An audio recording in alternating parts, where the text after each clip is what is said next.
All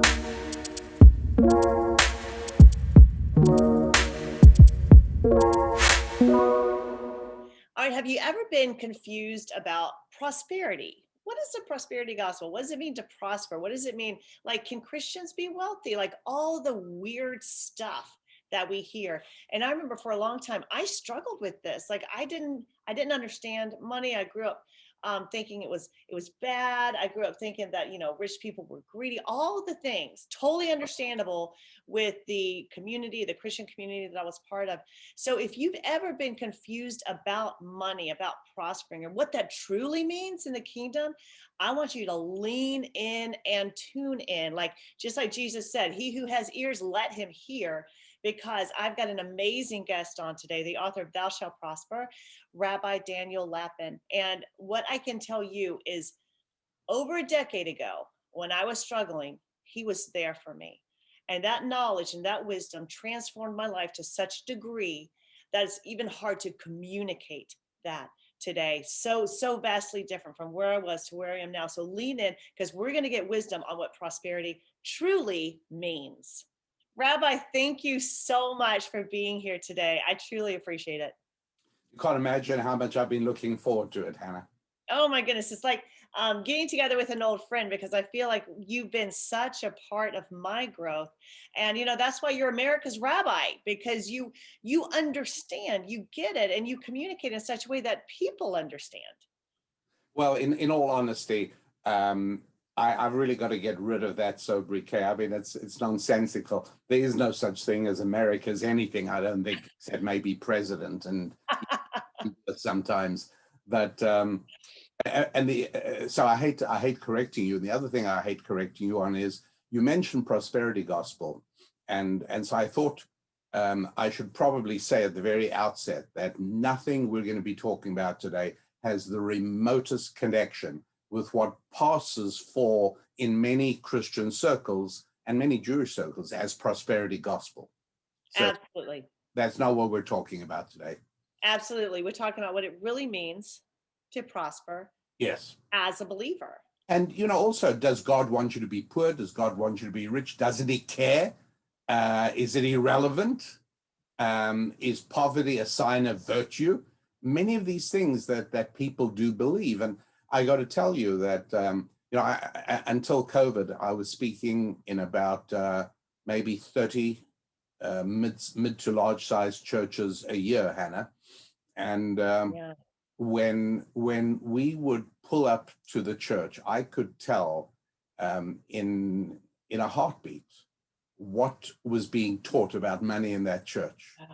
And it broke my heart so often to come along and before I even met everybody, just walking in and noticing burnt out light bulbs and the roof needing repair and some paint needing touching up and a stressed look on the pastor's face, certain stressed look that only comes from having to struggle with paying bills.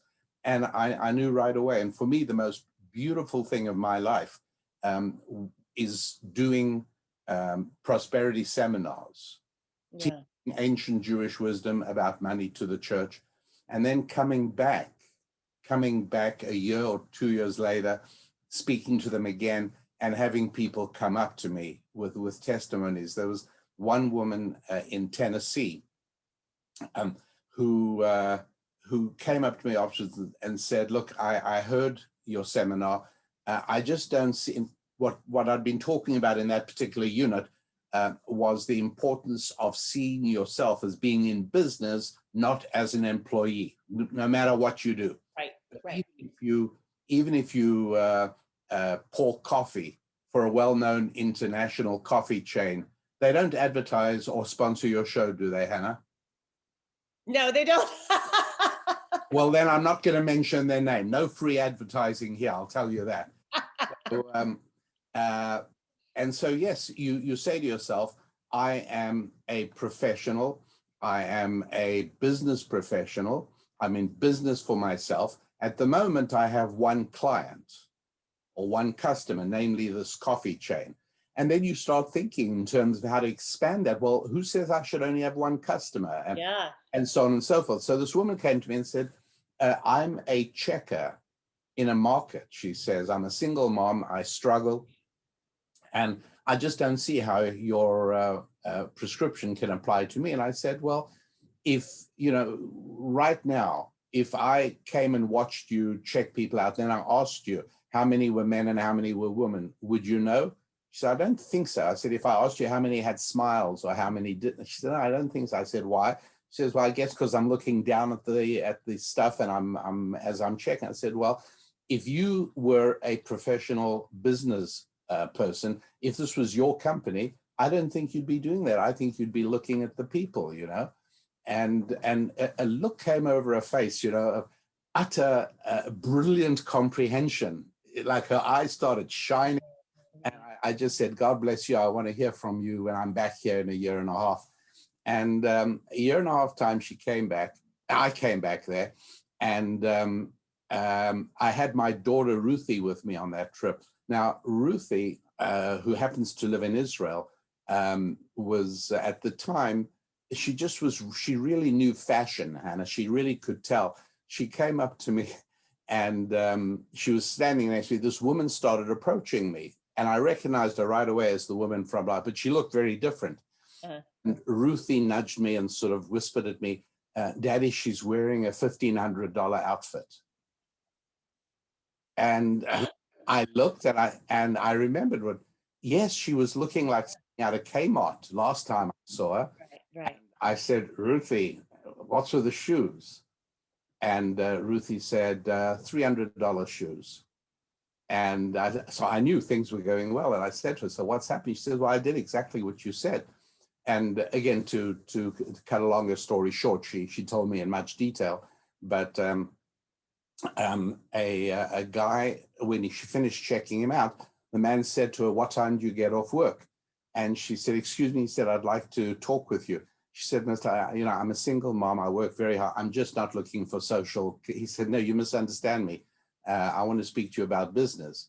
Anyway, she met up with him afterwards. Turns out he'd opened a new real estate office in the town and he was looking for a front desk person. He said, I've come to this market now 3 times in the last week.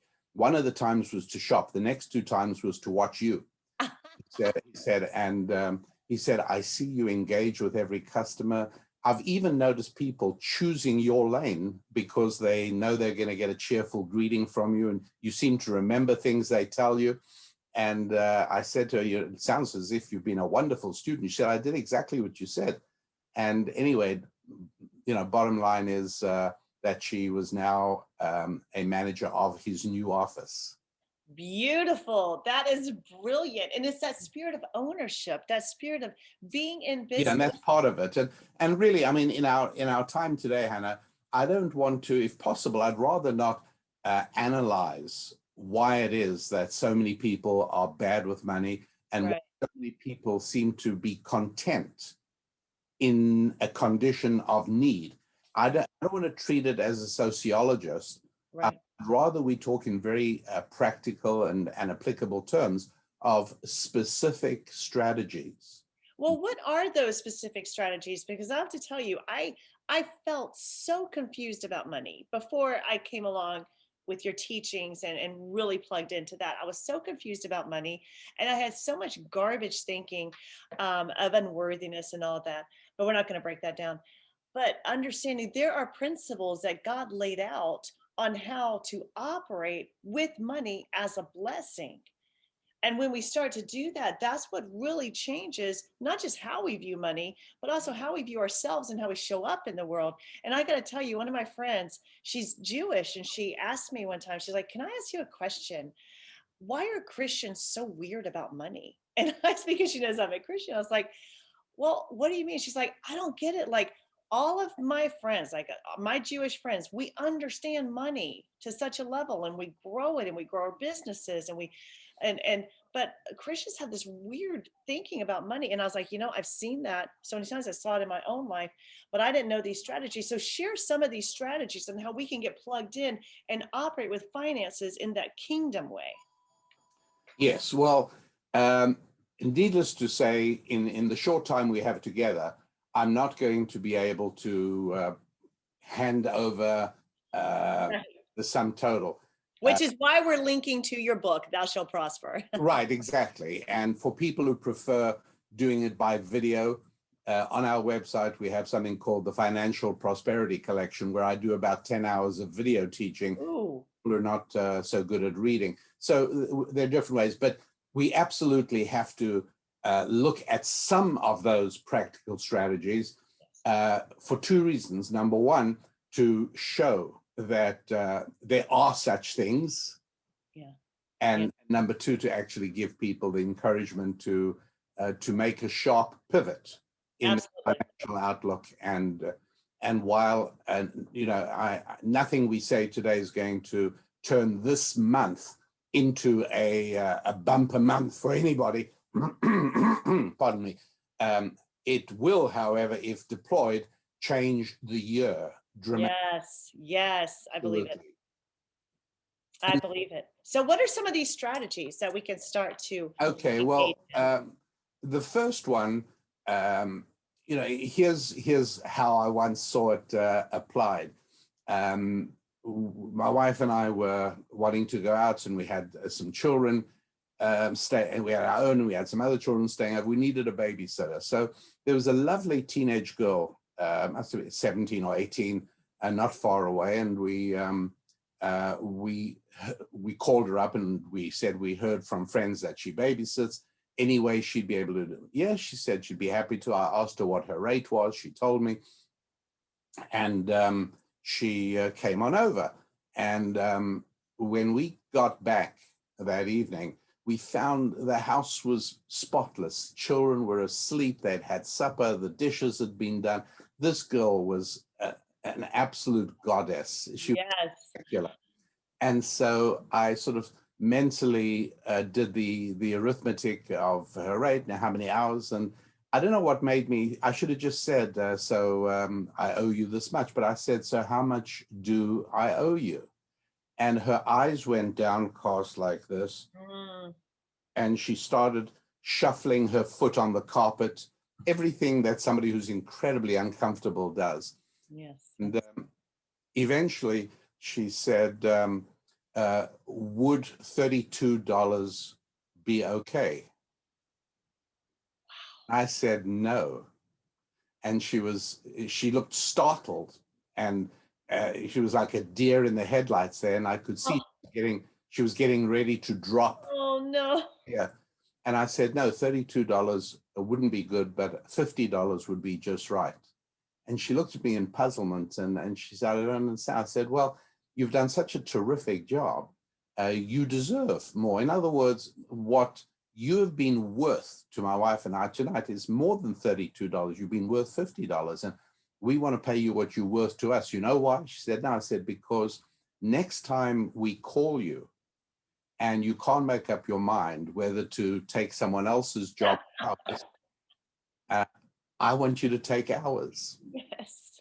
And another time I had a chance to talk to her a little bit about being more confident in the service she's delivering. So that step number one, I would want to talk about today and obviously there are many steps like this. I call them spiritual strategies that enabled Jewish people to succeed disproportionately well with money in good times and in bad, and in good countries and in tyrannical regimes, wherever Jews have lived, and they can work for you too.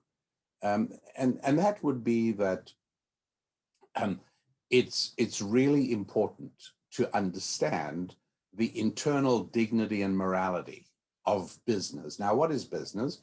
Business is the process by means we exchange with one another goods and services and money. And it doesn't make any difference. I mean, almost everyone is in business, with the exception of a Supreme Court judge. People whose income is not impacted by how well they do are not in business. That's so true. That's so true. Like your level of service, for most of us, value. If you are a tenured university professor with a union, I would say you're probably not in business. Right. Because it no longer becomes the value that you bring, It's and irrelevant. it's Yes, irrelevant. you can't be fired. You'll get a raise according to a schedule, and that's all there is to it. And so therefore the performance usually does wane. And that's Yeah. one thing when we realize what is actually occurring with business, then just like the person who is the checker at the supermarket, it makes you rise up in value, Yes. which is how it's the money is determined. It's the value No, that you that's bring. right. And Hannah, wouldn't you agree that most decent people cannot succeed at any activity that deep in their hearts they consider to be morally reprehensible? Absolutely. And if you think business is bad, you will never show up at that level You can't that will possibly. you It's, can't prosper. in Yeah. one of the greatest events in sports took place in May 1954 when Roger Bannister ran just under a 4-minute mile. Right. And it was so improbable that Yeah. others had said it couldn't be done. Right. And when he broke through the tape at 3:59, the Pathy newsreel commentator said, he's died just like the doctor said he would, because he threw himself down on the grass to catch his breath. And then the dead man got up and ran a victory lap, People didn't think it could be done. But interestingly enough, this year and last year and the year before, dozens and dozens of college athletes do a 4-minute mile. They do Yeah. it all the time. And so the question is, why could nobody else do it before Roger Bannister? And the answer is very simple, that nobody believed that it could be done. Absolutely. And so if you don't believe that it's possible to make money doing good, you're not going to succeed. Oh, If you have bought into the idea that you hear from politicians all the time, oh, the rich must pay their fair share. What does that mean, what does that mean? That because they have brought more value? And what does fair mean? More than anybody else? Right. And why? Because they use more roads and more air and more water than any other people. So it's a weird thing. Or It is weird. how about when politicians, or anybody for that matter, when people make a gift, a large charitable gift, commentators will usually say, oh, it's so nice to see him giving back to society. Now, what does that mean he was doing to society while he was making his money in the Exactly. Like you mentioned coffee, and think about it. Like, aren't you giving to society? Like, I'm able to get a cup of coffee. Like, Yes. I'm grateful for that, and I will pay for that. So isn't that giving to society? And I'm able to appreciate it. And now we have a value exchange. And remember, the only two categories of people who can take your money, Hannah, without your permission is the government and criminals. Yes. Wow. Uh, you Sometimes know, they're one and the same. Oh, did I say that? oh, Oh we'll no. edit that out quickly. Yeah, we will. Or maybe But, not. but yes, I mean, it goes without saying that's at the back of my thinking. Bottom line is that if I voluntarily buy something, then not only am I completely happy, but I bless the supplier because he Yes, gives me something that I want. absolutely. And that's really important. So making ourselves dependent upon one another is part of God's plan. It And is. divided the children of Israel into 12 tribes. That's why Moses gave each of them a separate blessing. If it was me, I'd have said, hey, children of Israel, you've been a huge pain in the neck the last 40 years. I'm happy. Let Joshua take over. I'm going home to the Lord. I'm gone. Good luck to you all. God bless. I'm out of here. See you on the way out, baby. I would have done that in one verse in Deuteronomy, and the Bible takes 30 verses. And the whole point is that to make each tribe specialist in another area that a nation needs. Right. So that everybody needs one another. Yes, because we're wired for that. Like, we are hardwired for that. And I believe that that business is the way that God's blessing can get to people, because what I'm good at, you need that.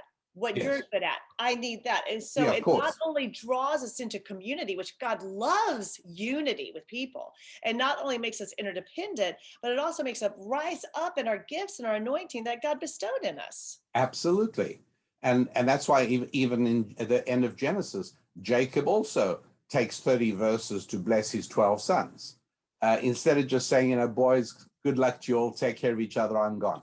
What he essentially does is makes them all interdependent. And that's something that every parent likes. I mean, if there's one thing that human parents want to see, and I know this is something that you and your husband have accomplished, and thank God Susan and I have as well, and that is that our children are good to one another. They love one another. They care for one another. The squabbling, which I thought would never end, actually ends. It does. And it shouldn't surprise us that our Father in heaven is any different. He too takes delight in us caring for one another. So if you wanted to be cynical about it, you could call it marketing, you could call it advertising, you could call it aggressive sales. Bottom line is, all of these things are people caring for God's other children, trying to supply their needs. Now, people might say, well, they're just doing it because they want to make money. So what? You got to ask yourself, does God care more about our action, or does he care more about our intent? Well, Ooh. take a look at you or me. We've got one neighbor on one side of us who is an absolute blessing. Once when we were on vacation, our hot water tank burst. I came home. He had already taken care of it. He found a plumber. He took everything. We once drove off. I'm sure this never happened to you ever, but we once drove off for a family outing and we left one of our children behind. Well, if it did happen, I wouldn't say it. Home Alone. Home Alone was a movie, but to us it's a documentary. But when it happened, our daughter just went next door to this neighbor and waited there till we realized we missed her and came back. But about 2 days, but that's okay. This neighbor, I must tell you, I think he is not crazy about Jews in general. I wouldn't, I never accuse anyone of being an anti-Semite because I frankly have no idea what the definition is. I really don't. But I know that he's a little weird about Jews. He's got a grudge. We'll just say he's got a grudge. Yeah, something happened. We'll dress it up as that. So now I have to ask myself, should I dwell on the fact that in his mind, he's not crazy about me, but in his actions, he's the best neighbor ever? Or how about my neighbor on the other side? This part's not real, but if there was a neighbor on the other side who loved me so much, but he kicks my kids, killed my cat, keys my car, but he loves me. Yeah. And it's the same thing. Who does God prefer? People who supply the needs and wants of other people. So yes, I do it because I'd like to get a payment check in 2 weeks' time. Sure, but the action is beautiful. Yeah, because you're serving people. Like I think about, here we are in our building, and a couple of weeks ago, toilet broke. So I'm so grateful. Like whether you're doing it to get paid or whether you're doing it to be of service to people, you're still doing it. You're showing Yes, of course. up. And when we show up, then we put God's laws of wealth into effect, God's laws of business. And that's when in chapter 2, verse 17 of Genesis, it's not good for man to be alone, says God. Right. And that is not exclusively with respect to Adam's matrimonial prospects. That is in general a statement that it's not good for man. God has created an environment where people who are isolated and alone have rough lives. Yeah. And yes, the author Malcolm Gladwell wrote a book called The Tipping Point, and he brought something to my attention, which I've since researched and followed up on, which is absolutely true.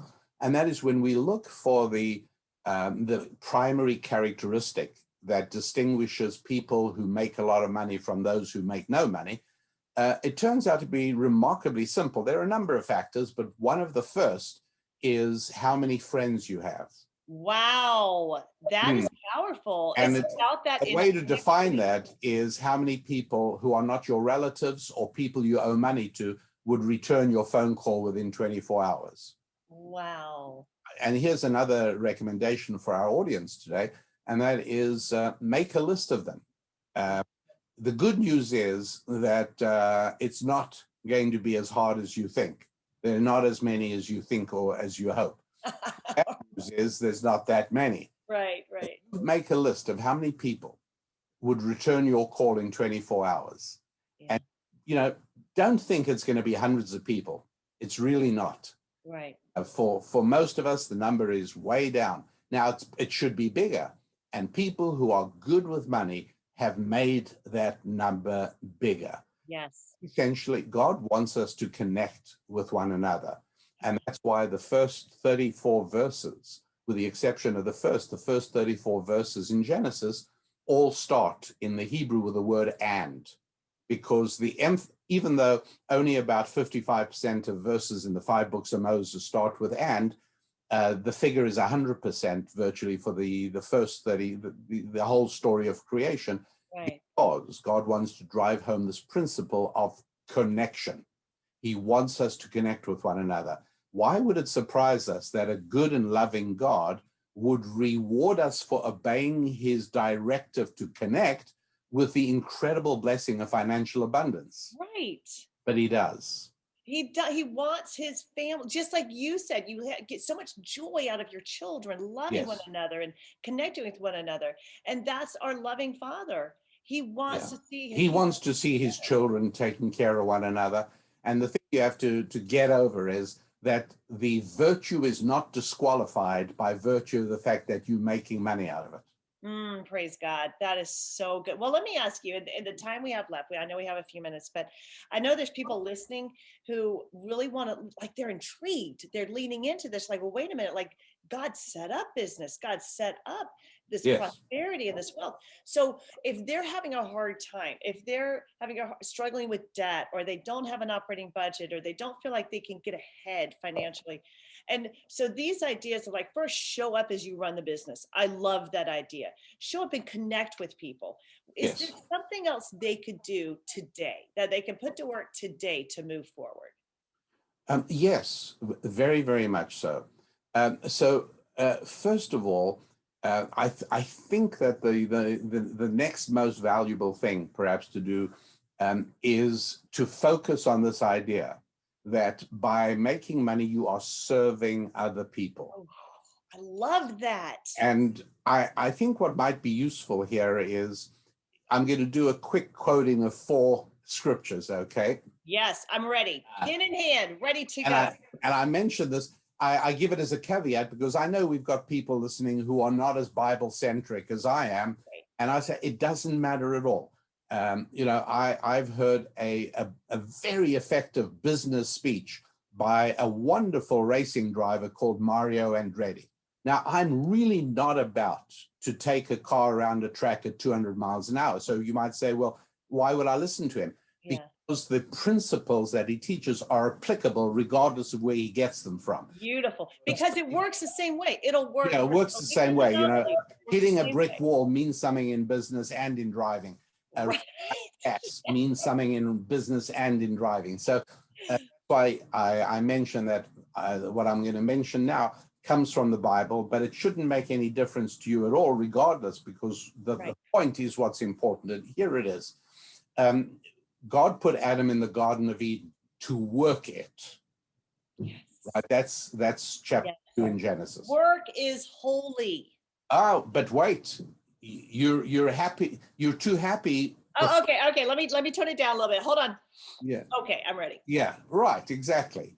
Now, the next verse we're going to look at is chapter 20 of Exodus, the 4th commandment, observe the Sabbath day.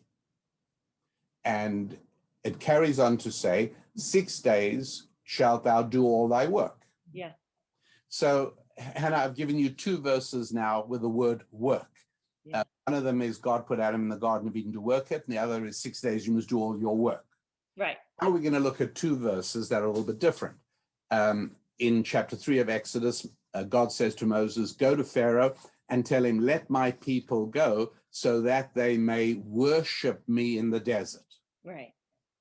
And then at the end of the book of Joshua, chapter 20, at the very end, last chapter, verse 15, I think it is, Joshua is a bit fed up with Israel. He says, you know what? You can all do what you like.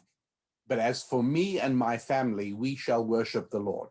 Yes. Last chapter of Joshua. Okay. So now we got two verses, two references to work, two references to worship. Garden of Eden is work. 6 days do your work, and then the Sabbath. All of that is work. Two verses for worship. Let my people go so they may worship me in the desert. And as for me and my family, we shall worship the Lord, said Joshua. And here is why you need a rabbi. That's my website, by the way. Did you know that, Hannah? YouNeedARabbi.com. Oh, that's brilliant. I love it. Yeah. I need a rabbi. That's why I need you. Well, so it's YouNeedARabbi.com. And here's why you need a rabbi. What you would never know is that those 4 verses all use the same Hebrew word. There's not two different work and worship. What? This is incredibly powerful for every Okay, my mind is blown. This means that one way of worshiping the Lord is by taking care of business. In other words, and worship the same thing. So one of the reasons I think we use even in English the word customer service and worship service.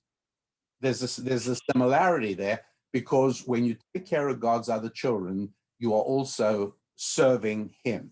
And the proof of that is that if I told you I was in a position to do one of your children a huge favor, or I could do you a huge favor, wouldn't you ask me to do it for your child? Yes, 100%. Right? What parent wouldn't do that? Right.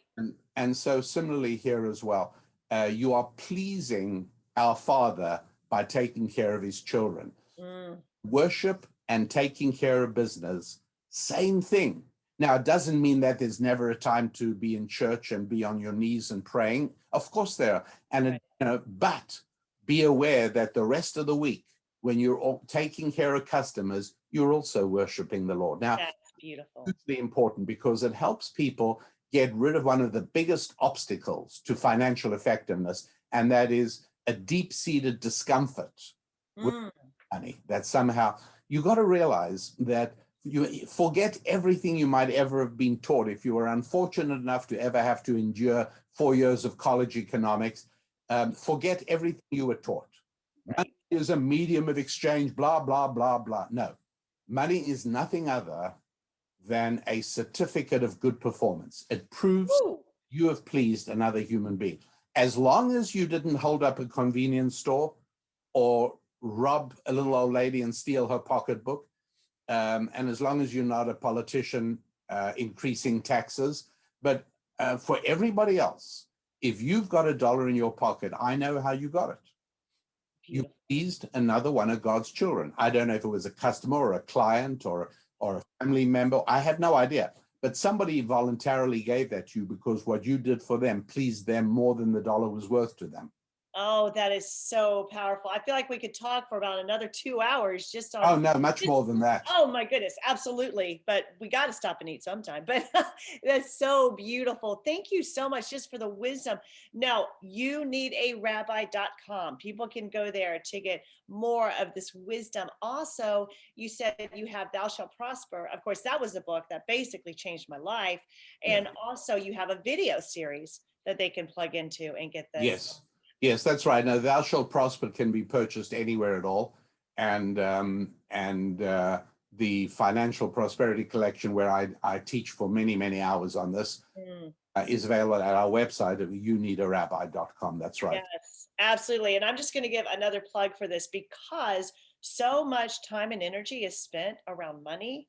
And if we can get this right in our heads, in our spirits, then so much flows out of that. So I would recommend everyone who's listening, watching, tune in, take it a little deeper, go a little further, get the wisdom that God wants you to have to change your money, and you will be blessed like crazy. Rabbi, thank you so much for sharing your time. It's such a pleasure. It's a sheer delight having the chance to talk with you. Thank you so much.